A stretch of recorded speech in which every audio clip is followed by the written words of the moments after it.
Perfect. So, good morning, good evening, good night, everybody. You're back on the Think2Thrive podcast. Again, I'm Adrian. I'm your host here this evening, and this evening or this morning, whatever it is, I'm very happy to have with me a man called Arturs Zantmans, and I hope I said that correct. Absolutely. Arturs has been working in the car rental industry for a number of years now. He's currently global partnership director with Street Rent a Car. Regional partner EMEA with Rentlysoft, and as if that wasn't enough, he's also the founder of Cars and More. Arthur, you seem like a very, very busy man. Well, I think that's one of the biggest motivations to keep on rolling is to stay fully occupied in the industry that I really adore, and I cannot even imagine myself being somewhere else, even though I tried several times. Car rental, I also work in the car rental industry as well, but it's one of those things, once you get into it, it's very difficult to leave because it is a fun industry. Absolutely. I mean, I always knew that I'm related to cars and automotive industry, and to be honest, just being in a let's say buying selling type of environment wasn't enough. So I find that rent a car business and let's say leasing business, mobility business is kind of more dynamic. So it more matches my type of characteristics personally, and that's why I really see myself there. And yeah, as you mentioned, I've been in the industry for probably around almost 30 years by now. So 30 years? That's not possible. You only look 30. Yeah, being a grandfather of two smaller kids, you have to stay tuned as well. You're not, are you? I'm succeeding in that part as well. Oh, fair play, fair play, fair play. So, as I explained earlier on, the concept behind this is inspiration for people and inspiration through stories. I love stories, and I think most of us do. If you think back to cavemen going back thousands and thousands of years, sitting around the campfire or the fire, telling stories to each other, and that's how things happen. So, I love stories, and the concept is to get a little bit of your story, Arthur's, so we can help inspire some others. So, take us back to Latvia, you said earlier. I think to Arthur's as a young boy. What was life like for you in Latvia? Well, as I mentioned, I mean, I had two things that I really adored. One was cars, the other one was sailing. So all my youth was based on both of these experiences. So I did sailing on a more or less professional scale, if I can say so. Yeah. And being younger, I also did a little bit of car racing, and obviously that kind of tuned up my career preferences, I guess. And even being in the business related studies, I always knew that I want to kind of transform myself into something automotive, uh, and uh, and then yeah, that's how I ended in the industry. And I got a first chance to start with a big brand that was still pretty small back in the days in Latvia. That was Avis, and they actually just celebrated 30 years this year in Baltics.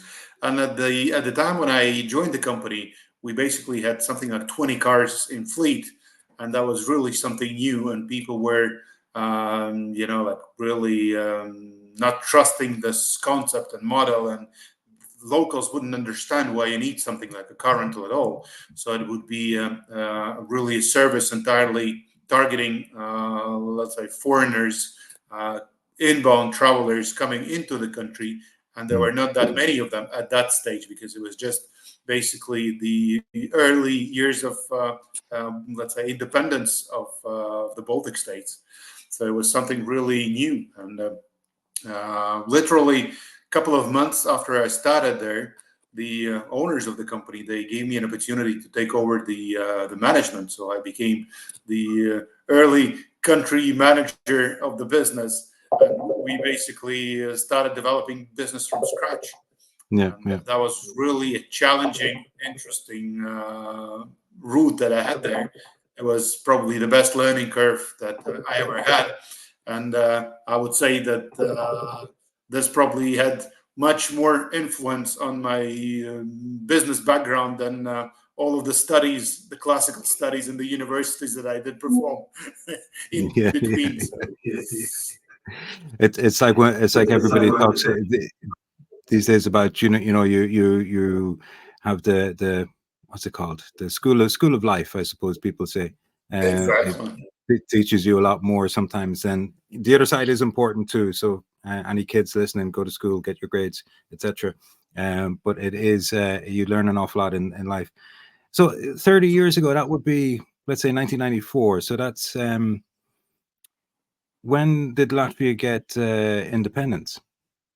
Would be 91, 92, something like that. Yep. Roughly there. Yeah. I remember myself, Arturs. My grandmother was from Germany, and she grew up in Berlin during the Second World War. Um, moved to what was then West Berlin afterwards, and subsequently in the 60s moved to Ireland. And I remember the night the wall fell in Berlin. We were stood around and watching in the sitting room in what was at the time a normal size television, but now it's a 13-inch. My laptop has got a bigger screen than what it was, and watching the fall of the wall. It was a very sort of emotional time. I can imagine there was a big difference maybe for you going from because you would have been, say, 20 or so at that stage, something like that, if you just Yeah. finished yet. Yeah. From growing up in one system, let's say, to then going into a freer system. Can you tell us what was that like? Well, as you said, I mean, it was definitely a challenging environment, and we were all starting from scratch.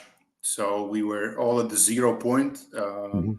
And when I say all, it was all the let's say commercially based activities. They were all starting from zero. So we were all at the same starting point.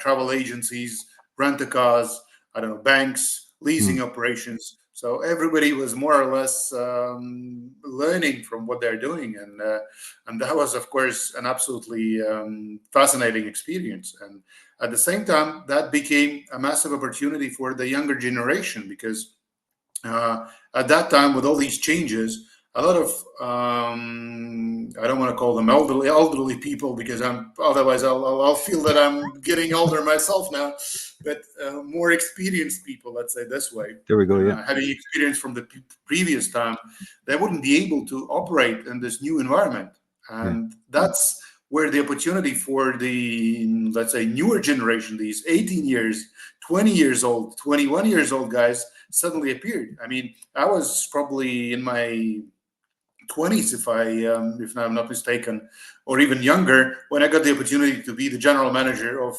Avis operations in Latvia, and that was something like extremely. Um, I would say extremely challenging from one side, but at the same time, I saw it as a great opportunity. So Yeah. I was ready to learn. I had great support from the holders of the company. So we were, let's say, constantly changing the business setup. We were changing the strategies.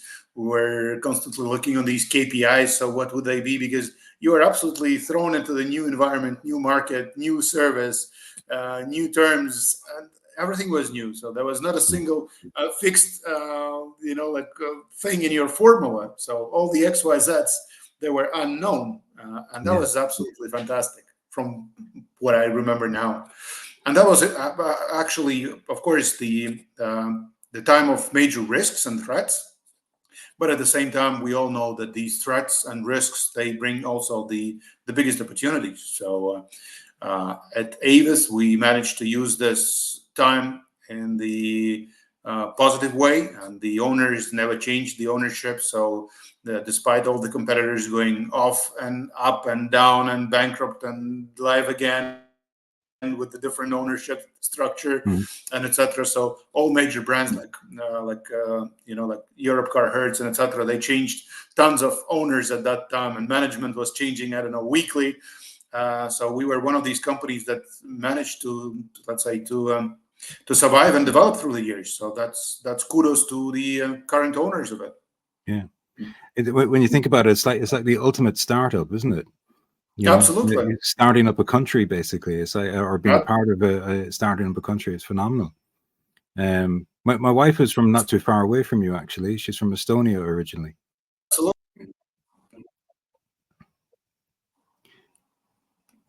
Yeah, neighboring one. Yeah, just across the border. And we used to fly into Riga all the time in order to drive up to Estonia. Sometimes the flights were better doing it that way than they were going into Tallinn. Plus, just closer actually to Riga than it is to Tallinn. Anyway, sorry. Something you said there was really cool, because you mentioned about when I think of mindset, and I think about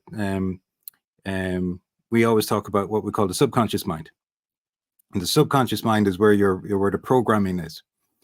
And you mentioned that the what was the term you used? Not older, but the more experienced people had difficulty, or would have had difficulty, to relearn, to overcome that programming that was already in their subconscious mind, to succeed in the new normal, which is, was much more easy for the younger generation to be able to take advantage of, and to relearn, and to reprogram themselves for success. That's super interesting for me, from my background. That's really interesting. So how long did you stay then as a GM in Avis? That was probably about 6 or 7 years. Then also there was a massive change going on the market. There were several mergers and acquisitions on the global scale. So that's when Avis acquired Budget, and I got the opportunity to start up Budget from scratch. So I spent a couple of years on that as well. So then we reunified both brands under the same umbrella, and that was another challenge as well, because at that time, and actually it's a bit of this question is still hanging in the air, I think, up to now. But at that time, we didn't have a single clue. Why do we need two brands? What do we have to do with them? What is the difference? And we were also playing around with all these modifications, like, switching over the car models between the two different brands, putting more premium ones to one and simple ones to the other one, then using slightly used cars for one and brand new ones for the other one. So, we didn't have a clue, honestly, because the two brands were giving basically the same service standard. It was serviced by same quality people, and everything was managed by the same people, and it was another interesting story. Yeah. Plus, and as you mentioned, this time was, I think, about this changing the perception versus the business, and you couldn't just use the stagnant old school legacy approach and try to apply it versus the new conditions on the market and expect that you are succeeding. So it was an absolutely new story. And that's why I think that many business owners went for younger managers and basically newcomers into business, because I think educating these off the university managers was kind of easier than transform the mentality of those legacy big top bosses of the post-Soviet, let's say, system organizations. It was really hard for them to change the way of thinking and mentality, because many of these organizations commercially wouldn't be able to function. So the system was set up in a way that the system was artificially supporting each other, while in the new environment, it was an absolutely business commercialized environment when you need to make the money on your own and by yourself. So there had to be certain MVP in place in order to succeed, right? And that's what we were all working on. It's interesting and very, very forward thinking of the people who made that decision to bring in the younger management directly out of college and and to make that decision. That's really cool.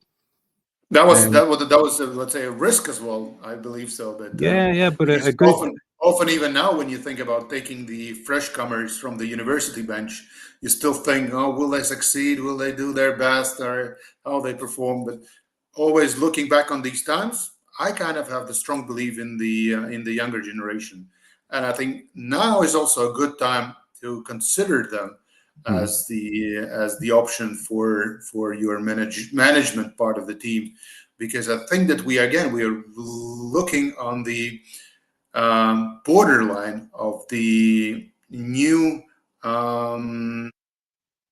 I would say new environment related to the technology mhm, advancements that we are having in all of the spheres. And I often look on my younger kids. The youngest one is 10 years old, and she operates the phone and all these applications much better than I do. And she often tells me, "Oh, Daddy, you didn't know how to look here. Look here. You use this function. You click here. You upload from there. You switch it on there." So that shows that they are already advancing, let's yeah, say, on this technology much faster than we would do, or I would do, or I don't know. yeah. And that again, that brings the point that maybe it's another time when we need to look on this generation, whatever they're called now, X, Z, Y. I don't know. There's gone past said, isn't it? There's I was only I think I would be considered X still. No. I think so. Yeah. And then there was millennials, and then there was Y, and now alpha. Is it alpha? I can't remember. I can't keep up. There's too many generations. Uh, but I mean, when it's amazing when you look at it, because I love technology, and I agree with a lot of what you were saying the other day on the webinar, about how the future of car rental. If we go away from mindset for a minute and we talk about car rental, the future of car rental is going to be unrecognizable, I think, in 10 years from now. Uh, Absolutely. the It was you and Jonas. There was one, no, not Jonas, Johannes, was it? Um, Jürgen. Jürgen, sorry. The other day, and he said one thing that was one thing that I'd never thought about before, and I'm a big advocate for straight to car and for self-service and skipping the queues. I love all that. And one of my favorite stories when I talk to people about that was not to do a car rental, but was to do at a hotel. I was heading over from Dublin to Berlin for ITB, and I was sitting on my plane on the tarmac in Dublin, and I was like, "Oh, I forgot to do something for the hotel." So I checked my reservation. It said download the app, so I downloaded the app and said, "Oh, do you want to check into your room?" I was like, "Wow, okay." So I said, "Yes, I'll check into my room." So I filled in all the details while I'm sitting on the plane in Dublin. Filled in all the details, and they said, "Right, okay, your room number is blah blah blah." And when you get to the hotel, you just go straight to your room and open the door with your phone. I was like, wow, okay. And then that's exactly what happened. So we got to the hotel. My colleagues who hadn't done that queued up at the reception desk, and there was an enormous queue because ITB was happening. It was a big event in Berlin, and the hotel was super busy. And I just toddled off to my room and opened the door with my room. And for me, that's the convenience I know that I want and that people want, and I would love to see in the car rental industry also, uh, because there's nothing worse, let's say, than doing a transatlantic flight, and you get off the plane, your bags are delayed, you're stood there for another half an hour, 3/4 of an hour waiting for your bags to come through, you've gone through passport control, etc., and then you arrive at the rental counter and there's another queue, and you're stood there for another hour, and then by the time you get to the counter, in some airports they'll complete your paperwork and then they'll put you on the bus where you go down to another queue to get your car. I mean, how Yep.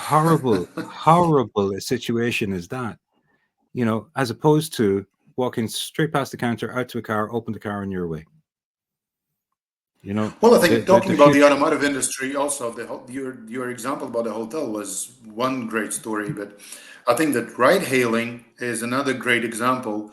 When basically, I don't know what, 8, 7, 10 years ago, we Mhm. would still be standing at the airport, right? Either in a queue for the cab or waving our hands trying to catch up a cab. And then these guys would stop and they would rip you off with some triple pricing because they knew that you have no choice and there's queue standing there. So you would absolutely have no quote and no understanding how much it costs. So you would just pay whatever you are charged. And especially during larger events like ITV or WDM, you would be even paying, I don't know, 5 times more than the average price. And now we're looking in the app, right? And you're getting your cab in front of you next to the entrance where you're leaving the airport. And you know the number of the cab, you know the phone of the driver. You can give them any extra messages saying that you're wearing the red jacket, so he stops exactly next to you. And it's like you forgot about these challenges, right? You forgot about cash payments. Everything is digitalized. Everything is paid through the app. Everything is paid through the card. So it's really convenient. And the same about the airlines. I mean, when people say that, no, well, we still need human interaction. I mean, last time I was flying, I think that was actually either Madrid or Berlin, I realized that I had not a single human interaction on my way to the plane. So I did the booking over the phone. I did purchased all the extras because I took like the priority seat and the extra bag, and then I took the first seat so that I can sit next to the entrance with a larger leg room, etc. So I mean, all the extras were still sold to me. So when somebody says that, oh, this is a potential loss of auxiliary revenue, I mean, absolute nonsense. They managed to sell me everything they wanted. Without any single interaction. They send me all the reminders. They send me the check-in reminders saying that otherwise I'll pay it if I do that manually at the airport. So I did that mistake already once. I'm not repeating that again. Never again. So exactly. So I had all the check-ins and everything. I passed the passport control with the automatic inspection in Riga airport. Which didn't have any officers looking at my passport. So it was an absolute scan that verified my identity, that verified my tickets. So the only interaction was probably checking my luggage. And again, nobody even talked to me. I just put my luggage, it went through the scanners. And now there even are these automatic scanners in some of the larger airports. When again, there is no even officer standing next to you. So, and then I went to the gate. The gate was ready. Again, I scanned my tickets from the phone. I didn't have even anything printed. And I went off. I go to the board of the plane. That's it. So I think that if we look on the travel industry, I mean, with those advanced hotels, with these let's say digitalized airlines, with the ride hailing that is an absolute, let's say, mobile environment, the only thing that is still stuck in the past is the car rental, where we still have these lines, where we still have these manual inspections, where we still have these paperworks, tons of sheets that people are not even reading. They read them only when they get charged for something that they didn't want. And then they claim that they blame that this was some misunderstanding because of the language barrier or because they were tired after the Atlantic flight, as you were saying, right? So they didn't even look on these terms. They just signed it in order to get their car faster. And then they get charged for something they didn't want to have. And they're really unhappy. So that's when they put reviews on all the broker websites, on all the rental websites, blaming everybody, starting from the stuff of the broker and ending up with the, let's say, condition of the car. And I think we can really avoid that and make everybody happy and still increase the amount of money we're making, not lose the money. Yeah, that fear about losing money was something that has always been sort of brought out as a reason why not to do it. And for anybody that has that fear, I would say ask McDonald's. So ask McDonald's, are they making more money or less money through their self-service kiosks? Guarantee you they're making more. We used to work with a company called FPG, Frontline Performance Group, and they told us of I can't remember now exactly who it was, but I believe it was Hertz in Miami that had these self-service checkouts, and we're talking 20 years ago. They had self-service checkouts, and this was the biggest fear, that they're going to lose revenue, that my rental agents are so smooth, they're so good, they're so good with the customers, etc., that there's no way the machine can get any of the incremental sales that my rental agents can get. You know what happened? The machine sold. Went up. Exactly. The machine sold more, and you know why? For one simple little reason. the customer had to go yes or no to a product. So they actually had to read what was on the screen in front of them and say yes or no. And just because of that, it offered every product to every customer every single time. It didn't use any of its intuition. It didn't use any of its charm. It didn't do anything other than it stuck to a process of offering every customer every product every time. And because of that, that's what I taught my rental agents to do, was to offer every product, every customer, every time, regardless of whether you think a person can afford it or not. Yeah. Yep. Because it's not up to you to make the decision as to whether somebody can afford it or not. Offer the product, explain the benefit, and allow the customer to make an informed buying decision. And that's exactly what the major benefit of the technology is, that it allows the customers to make an informed buying decision. Yeah. Absolutely. And even more now when we're living in the environment when artificial intelligence is, let's say, taking its place in all these processes, this predictive analytics of customer behavior helps even more, because the systems, your apps, they actually recognize you, right? I'm using one of these modern banking apps. I don't want to call the name, but it recognizes all my previous steps, my previous kind of purchases and everything else, and it reminds me really adequate, let's say, proposals that are matching my interest, that are matching my behavior. And in most cases, I say, yeah, well, you want to get the cash back for that? Please log in here. Oh, yeah, sure. Oh, you didn't pay for your phone. Last time you paid, that was on 20th. So they remind me of the things that really I'm needing them. So of course I accept everything, and of course I use this app much more. So I'm leaving again all these commissions and fees to them because I feel comfortable with that.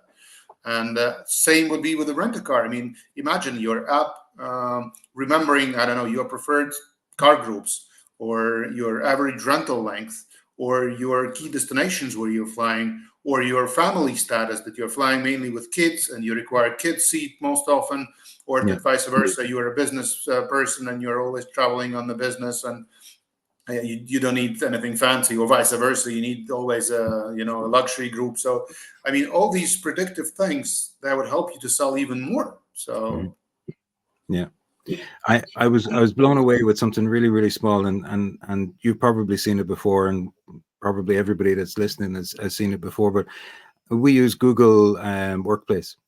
And today I was on a call with one of our clients, and I went into the Google, what's it called, Drive, and you know the way it shows the recent files opened, and there was one that was highlighted in a slightly different color, and underneath it it says, you normally or use it around about this time.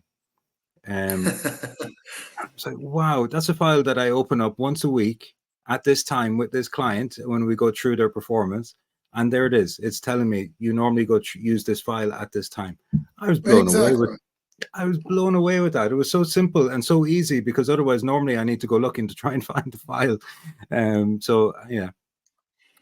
No, but you're 100% right, Arturs. I think the future of car rental is, and let's not just say car rental, but mobility, because it really is mobility, and it's about the different factors: the ride hailing, the ride sharing, the car rental, traditional car rental itself. All of them play a part in the future, in my own opinion.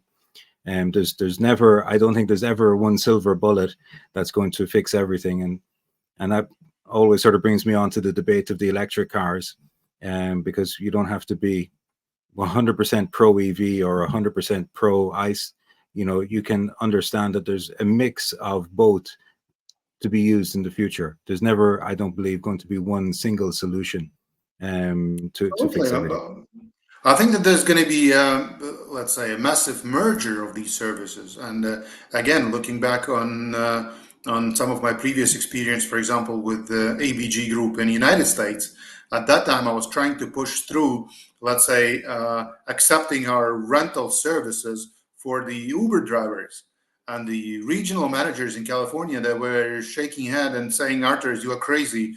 These cab drivers, they kill the cars. And I said, no, this is a different type of service. This is Uber. We can still, let's say, have the same profile checks of the drivers and everything else, but we are opening a wide niche of the potential customers. And only 2 years later, they started actually doing this. And now, if we see, for example, Hertz Corporation, for them, this Uber environment is actually one of the largest pieces of the pie of the business. So all these electric Teslas, they're actually utilized in the Uber segment. So yeah.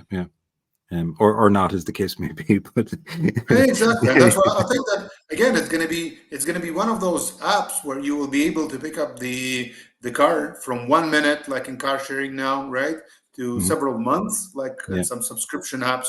So it should be functioning in one place, because I don't see any difference. If you are having a car, why can't you rent it to me for half an hour or 1 day or 3 months? I mean, it's still the same place. Why do we need independent, separate companies for that? And same would be about the drivers. I mean, I suddenly need a driver. There could be some peer-to-peer solutions when somebody is giving me a lift on the same rental car. So it's like just adding to all these services. Yeah, the future is bright. I remember a few years ago I was working for Sixt at the time, and I was at the launch of the Sixt app. They had this massive launch in Munich a few years ago, and the rent ride share that Sixt do, and that was their big thing. The have, as you say, in the one place, all of the different options. So your traditional car rental, your ride sharing or your car sharing, and your ride hailing, all in the one place. And I thought it was incredibly smart. It's a very forward thinking thing to have all of your different mobility solutions in the one place. Absolutely, and I think actually Sixt is a great example, because I really love watching them and adding these services and adding this extra technology. And I think they're one of the bravest brands if we look on the let's say legacy brands on the market at the moment. I think they're really making let's say sometimes hard decisions, but brave decisions in regards to implementing new products and new technologies. But we can see how they're succeeding, and how they're growing rapidly. Yeah, and they are. They're well. They're what, about 10 years or so. They're in the US market and growing massively over there. Yep, absolutely. COVID was a blessing in disguise, because they were able to get an instant footprint into a number of large airports by purchasing somebody who unfortunately went out of business through COVID. So that was fortunate. What is it to say? Sometimes people think it's all about luck, that you're in the right place at the right time, but it's having the forward thought to be always open for opportunity, so that you're ready for opportunity and able to take it when it actually occurs, is what appears to be lucky to the masses. It's also keeping an eye constantly on the changing environment. And I don't know, luckily or regretfully, but we see that the world is changing every at least 5, 10 years. It probably used to be 10 years. Now it's probably at least every 5 years. We have something massive going on, like, I don't know, COVID, and then wars, then some revolutions, then some industry changes, there's something else.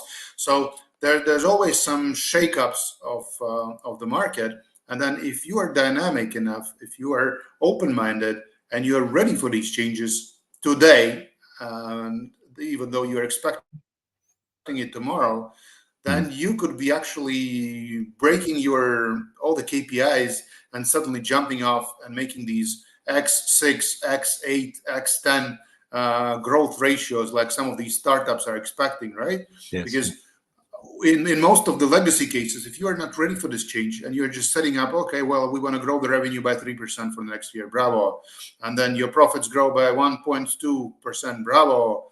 And then, okay, your shares drop down by 5% because nobody understands what you're doing and why you're still succeeding. And it's like, you have to be ready for the change. You have to be open-minded. You have to be constantly ready for some market challenges.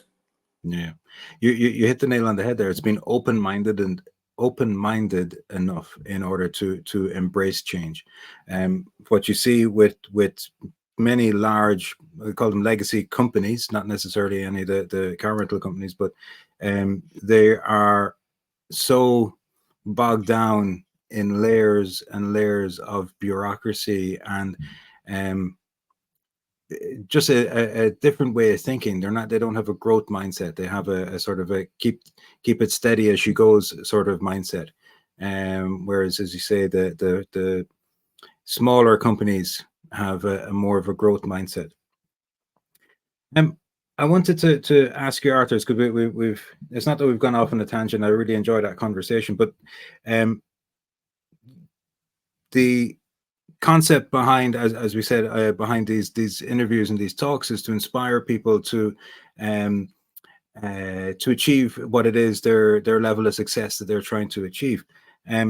I noticed one of the things that you have done is you're a founder of Cars and More.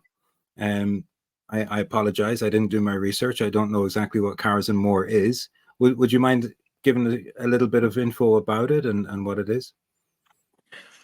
Well, it's the company that I found together with several of my friends and colleagues from the industry. One of them was Felipe Sosa, and at that time, I think that the industry was again going through massive changes, and then post-COVID times and everything else. That was prior to this when we started, and at that time there was a massive mismatch of, let's say, classic conservative understanding of the rent-a-car versus the new dimension that was brought by the brokers and aggregators and online travel agencies that starting taking the massive piece of the pie. And people suddenly realized that 60-70% of the bookings are started to come through the online channels. So people are not showing up anymore at the counter saying, hey, we just landed, give us a car. So all these bookings suddenly started to convert into online reservations. And those who were not ready for this, they just obviously started losing that market, because I remember the days when we had up to 40% of the customers just showing up at the counter with some manual sheets of the reservations coming from some manual agencies, or even not having anything at all. They would just show up and say, yeah, hi, we need a car. And then suddenly this became the 99%, 90, 85%, where customers who were digitally pre-reserving the vehicles. And then we realized that many of these, let's say, incumbent players or legacy players, call them whatever you want, they were not ready for this new environment, neither mentally nor technologically, because it was a certain setup, also from the technology point of view, when they needed, let's say, software as a base, they needed API integrations with the brokers, they needed certain connectivity, certain tools where they could, let's say, connect through marketplaces and etc. And that's where they got stuck. And we just decided that maybe using our experience, because I was having that experience by that time from the broker side and from the car rental side. So it was kind of a help of the entrepreneur from that segment to the entrepreneurs, right? So I was neither an IT guy trying to sell some software solution, neither I was the broker trying to conquer their market. I was actually the entrepreneur who was trying to share my knowledge. And that's about it. And then under this umbrella, I managed to put together several different, let's say, technological advancements that were appearing then on the market, including some payment systems that were required for the online business, including these integrations, including software that was Rently, that was actively developing at that time. And together we were basically creating this MVP based on the customer demand, because customers were telling us, all right, I think we need this in rate management. I think we need to change this in CRM. I think we need this in the booking platform. That's how it was all developing. And so Cars and More was kind of a unified umbrella where it all came as a consultancy business with all this technology, with all these payment systems, with all these extras. So we could easily take a conservative mid-sized car rental that had no technological advancements and tools at all, and Yeah. suddenly make it a modern rent-a-car that was collaborating with all major brokers in full digital process with all the live availability, dynamic prices, and everything else. So that's Hmm. how it started, and that's how it goes on. So I still keep that company for these advancement purposes, and hope we have a lot of development going on. Yeah, it's a great service really, because if you think about um one of the things I thought about recently is when, say, you want to get into the car rental space, you need to do more than just go out and buy a few cars. Yeah, there's because it's become so complex these days, and so technologically driven, because it is really technologically driven as we speak at the moment. Before we even get into the future, um, it's a massive learning curve. It's like that is a learning curve. It's like straight up. So for an awful lot of people that can be off-putting. It can be difficult, and to have a service out there that's able to coach you along, let's say, guide you along, and make those connections on your behalf. That's a really great service to have. Absolutely, and I think that that's where, let's say, that's where the value of some of these franchise and affiliate systems. I mean, especially the younger generation type of them, right? Like Street, for example.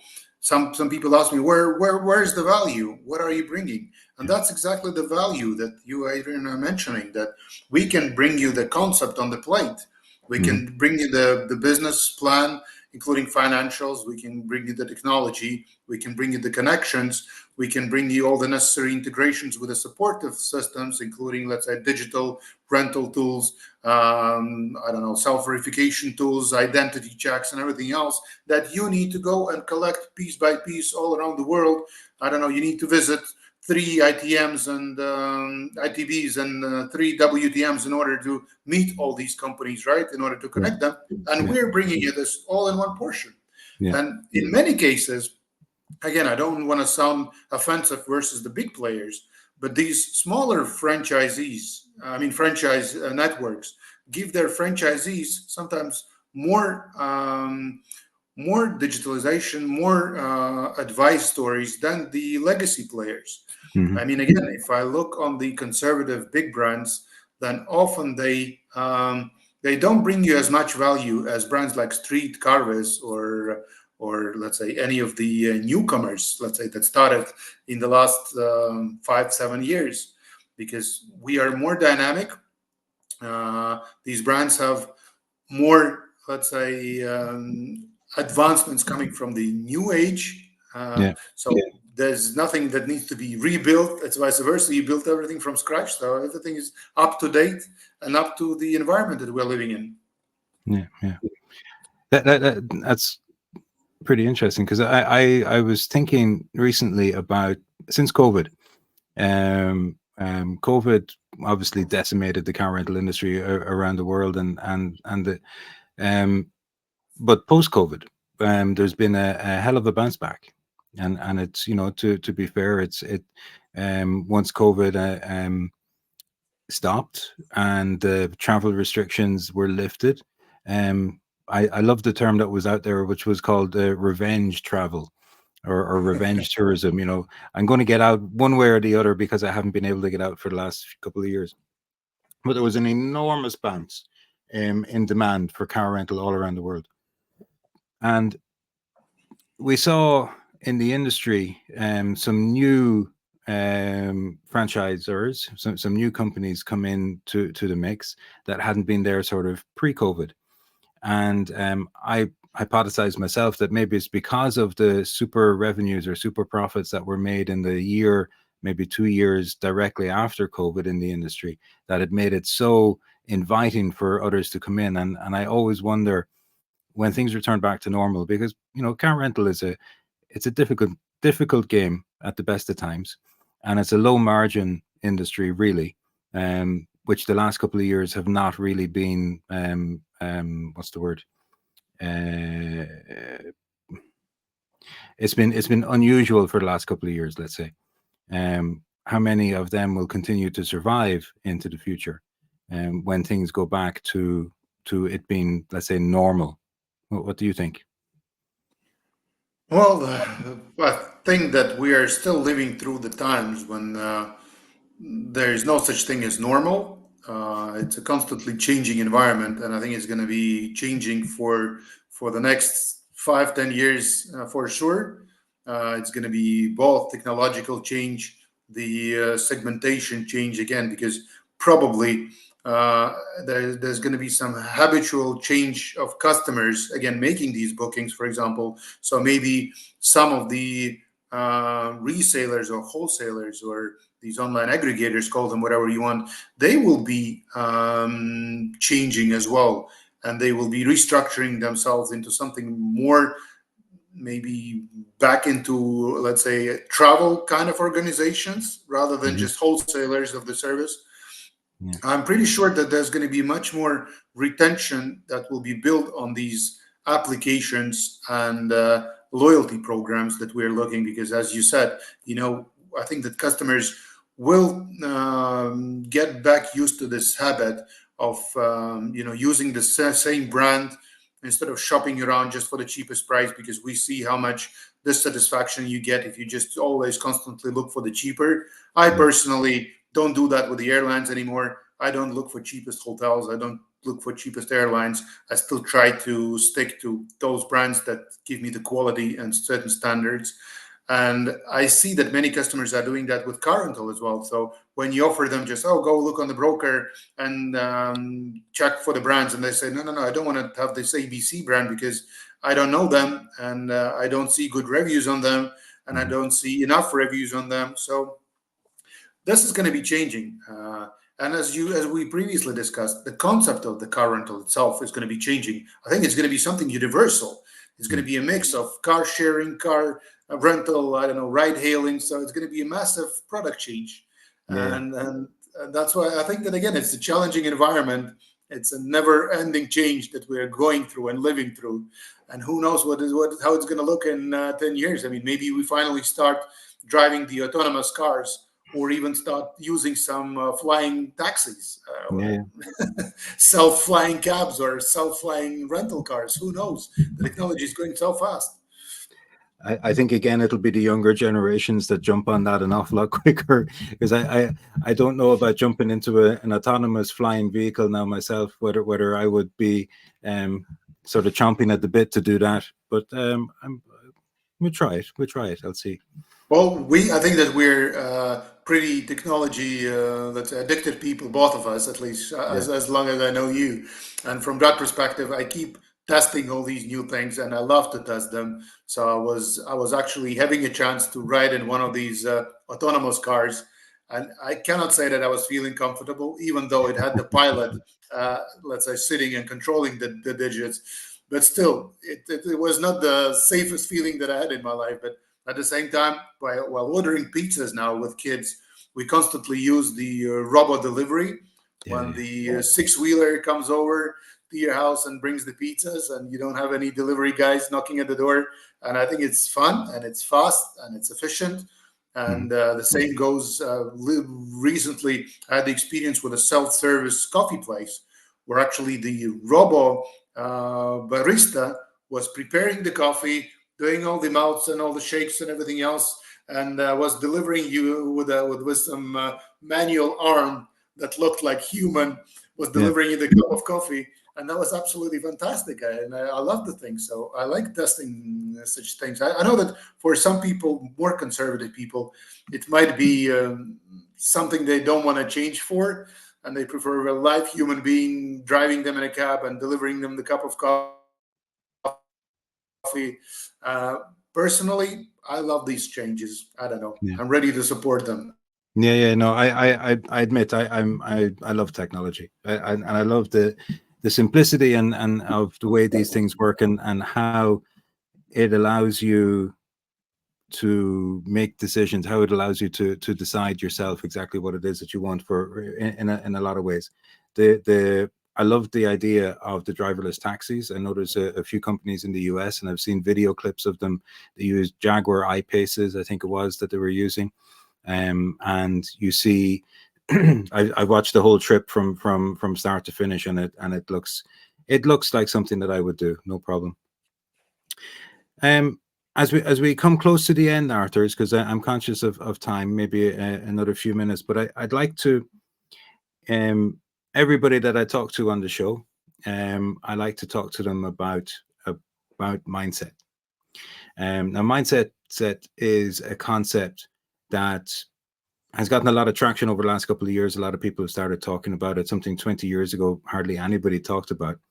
But people who are successful, and everybody, I believe, has the ability to be successful, but people who are successful generally think about things in a different way. One of the definitions that I heard about successful people is that successful people make a habit of doing the things that losers don't. So somebody who is not successful, let's say, will know that they need to do something, but they choose not to because it's too hard. I'm too tired, whatever the case may be. Whereas the successful person makes a habit out of doing that and gets the job done, gets done what needs to be done in order to be successful. You've had success in your career all the way from starting off in Avis up until now, and founding a company is something that a lot of people aspire to. What can you share with the listeners about your thoughts on what it takes to be successful? Well, number one, I don't want to sound like some Superman.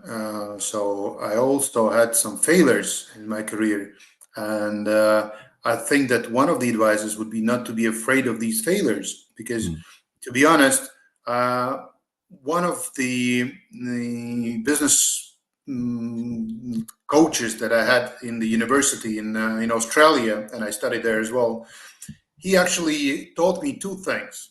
Thing number one was not to be afraid of these failures, because this is a part of learning. I mean, there you would hear now a lot of let's say big famous people talking about that, but I think that's really important to remind people that failure can be considered as a part of your university. And I think from this learning curve, you can often learn more than by getting a bachelor degree in business or in science from some theoretic, let's say, university that has no clue about the real, let's say, real job environment.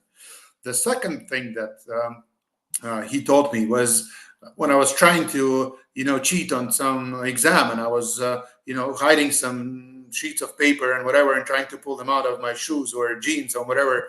And he said, Arturs, come on. I mean, if you have this information, just pull it out, because whatever you have prepared, whatever you manage to procure, is actually your asset. Because he said, I'm not asking you to learn all the like basis. I mean, not the basis, but all the theoretic parts of the economy, for example, my macroeconomy, by heart. I'm trying to teach you and explain you how to find these bits and pieces. And today, especially when we're living in this digital environment, again, when we have Google and all the other systems, and we have AI that is assisting us to find the points, it's about, let's say, knowing how to use these tools, right? And finding the right information, finding the right answers, and being, again, open-minded and looking. Often I just have the Google open in front of me, and I have also this, I don't know if you have them in Ireland, but I have this kids talking machine, which is a bot that kids can talk to. And I often play with it myself. I brought it actually bought it for kids, and it's an AI-based toy that keeps talking to you like an open Google environment, but it's based on Yandex. And you can ask different history questions. You can ask different business questions to the system, and it keeps pulling information. And there's so much knowledge that I gained in the last 9-12 months with kids while learning with them. So I think that people have to stop being too conservative. People need to start believing that in a changing environment, especially, you need to change something if you want to achieve the larger results. I think that there's literally no industry left, at least I cannot figure out anything, where you can expect, let's say, 100% growth in your revenue or in your profits without drastically changing something in your system. I mean, we are of these days when you are, I don't know, just setting up KPIs of 10, 15% increase in revenue just because the market is growing. And Mm. then you set up, like 5% increase on your profit line, just again, because the revenues are growing. I think these days are gone. I mean, all the markets are so vulnerable and everything is so changeable that it's about you adopting this change, and it's about you adapting to this change and, let's say, thinking together with the change. So without investing something different into your regular routine, you cannot expect a different return. So that's probably the key message. And people should be brave enough to go for a change, to go for failure sometimes, and then to get up, change their dirty t-shirt, and start from the scratch. That's it. I did it several times myself, and it never ruined my mindset. It Mm. never ruined my level of optimism. I always knew that I'm going to be back on some new project using all my experience and going to succeed someday anyway. Yeah, yeah. That's great advice, Arturs, especially about the failures. We seem to have evolved somehow as a culture of being afraid to fail, because of how we learn in school, that you get reprimanded if you get something wrong, or you get an F if you don't know all the answers, or whatever the case may be. But if and that puts this pressure on people whereby they don't want to fail. I mean, I know I talk to people all the time and they say, I'm a perfectionist, I hate getting things wrong. And I'm like, if it my own thoughts on it is, if I want something never to get done, I'll give it to a perfectionist, because they'll spend all the time in the world trying to get it right, and it's never going to be right, because you can always tweak it, you can always make it that little bit different. But Absolutely. if you think about as how we learn naturally, I probably don't remember, but if you go back to when you were a baby and you were learning to walk, how do you learn to walk? You learn to walk by failing. You fail yourself into success of learning how to walk. Yeah. And the same with riding a bicycle. You fall off, and it's only by falling off you realize, oh, I shouldn't have done that. I should have maybe done this. And I think that's the message to really get across to people, like you said, is don't be afraid of fail. Don't be afraid of failure. Take what you learn and put it to work, and put it to doing it right the next time. Now, if you keep Absolutely. making the same mistake over and over again, well, then you got to really look at yourself and go, well, what the hell am I doing here? Because again, you have to try different ways. So if one doesn't work, try going left. If left doesn't work, try going straight and then turn right. Right? You Yeah. just you just change the directions, and you hit the nail with that perfectionism. Because I exactly posted this LinkedIn post today regarding this, expectation of something perfect.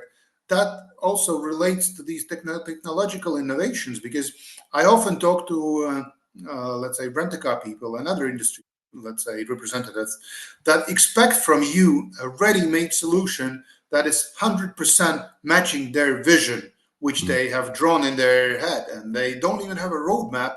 They just have this perfect picture how this should function, and they try to procure this technology only the way they see it and nothing else. And Mm. they don't apply it on the business until it's perfectly matching their criteria. So they keep spending money, they keep investing on development, they keep recruiting more and more people, they kick out the people that don't obey with their vision. Again, they change the company suppliers of the technology, software teams, engineers, etc., because they are so obviously sick with that vision, that of this perfectionism and this, let's say, perfect solution that they have envisioned for themselves. And Mm. what happens at the end? At the end, they That's- get they get all the competitors ahead of them, and they're still building something perfect because they're far away from that. And Yeah. then a good example from the automotive industry is Tesla, and this is one of the guys that I adore, Elon Musk. Mm. Again, he can be, he can be perceived by many in a critical way, and he can be called crazy or whatever you want to call them, but only by, let's say, sticking away from that idea of perfectionism, he came up with all these space, let's say, tools that are now flying in space, right? Yeah. Yeah. He's having Tesla cars that everybody from the conservative industry, they were laughing at it. right? They were saying Tesla, it's going to be a baby toy that's going to be on the market on the shelf in a couple of years. And now this is the market leader that is Yeah. outperforming Mercedes, BMW, Audis, and everybody else. And I mean, the guy just built it, like scratch by scratch. And there were so many misfunctions and, recalls and all these things that they were changing, adjusting, developing further, doing. And now it's a, let's say, leader of the market because they Yeah. were not afraid of it. And they were not afraid of the failure. They were just going ahead. So The technology in the Teslas is far and above most of the competition. Like I have an electric car myself. It's a Skoda Enyaq, but my brother has a Tesla, and it was very funny. I mean, who would have thought it? I mean, it really goes to show it's a different way of thinking. They put a karaoke machine in the car. We were sitting in the car park one day waiting to go to the cinema, and I was with the kids, and we started singing karaoke. I mean, who does that? Who puts karaoke machine in the car? Or the whoopee cushions in the seats. My kids thought that was hilarious altogether. It was very, very funny. yeah, it's about thinking outside the box. That's it. Or thinking what box? Yeah. Yeah. Arturs, it's been a really, really, really lovely conversation, and I really thank you very much for your time having this conversation with us this evening. Your tips on how to keep focused, failures, accepting your failures, and having that change mindset or that growth mindset, I think is something that everybody would resonate with or should take away from today. Are there I'm a big reader. I read a lot of books on all sorts of things, specifically mostly about mindset and how the mind works, because I think that's fascinating, as well as car hire. Have you any books that you would recommend for anybody, or is there any course that you've done in leadership management, mindset, attitude, anything like that you would recommend for anybody? To be honest, lately I don't have enough time to do the long book readings, so I'm more into different case studies, and I really love listening and reading to different podcasts of people like Musk and other entrepreneurs that are succeeding with their, let's say, crazy idea startups, and this is where I spend most of my free time with. So I think there's plenty of this available in the digital environment like YouTube and online. And I cannot even select a specific one that I would recommend. I think that listening to different, let's say, opinions and different mindsets, because all these people are very different. Look on Zuckerberg, Musk, and some other successful guys. They're all so different that you cannot clone the ideal structure of this modern entrepreneur.